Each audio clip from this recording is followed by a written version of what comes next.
My name is Hubert Phipps. I'm a sculptor. I do a lot of drawing, and I paint.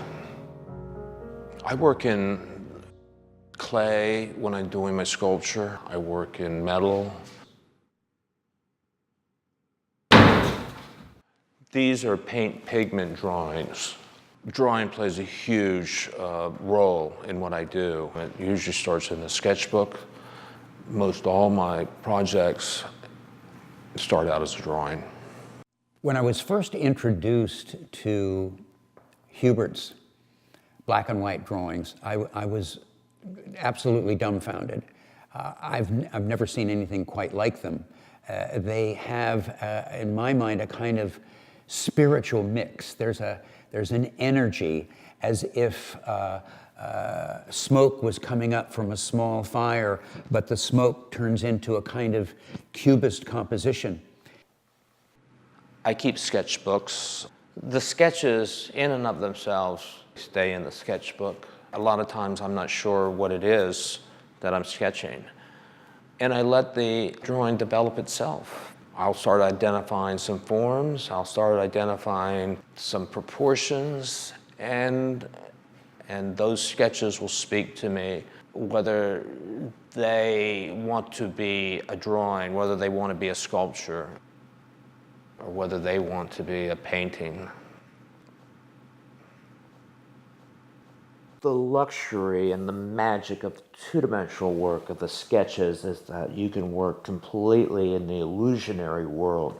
You can suspend and give the illusion of suspending objects in relationship to each other. In sculpture, they actually have to be connected some way. My more simple metal sculptures I'm making in my metal shop. I don't do any casting. I don't have a foundry here. I'll do the work in clay. In my New York studio, I also work with three-dimensional computer programs. I can take an object that I've already created with Studio, we scan it with a 3D scanner and bring it into the computer, and then you can twirl, you can observe the object at any angle in space. We can take that computer file and email it off to a CNC milling shop, and their computer creates that object. It's important for me to come back here to Virginia, to the solitude, and start to focus on something that I can accomplish. So recently I've been engaged in paint pigment drawings.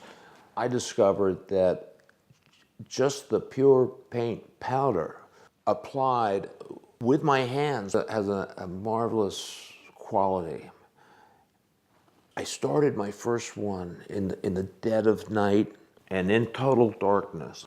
I can focus on the pure elements of me, the paper, the paint pigment, the body moving. And after a time, I started introducing some light into the room, and then I started subtracting and cleaning and making lines and uncovering an image. I'm working a new medium, smoke or soot, guiding the soot as it's coming off the torch, which is also subject to the currents of wind in the shop, onto paper. And I direct this across the paper using gestures, and this even goes beyond the pigment drawings in terms of really letting go of the idea that you're going to control. There's something there that's more than my mind can understand, and I'm happy to let that happen.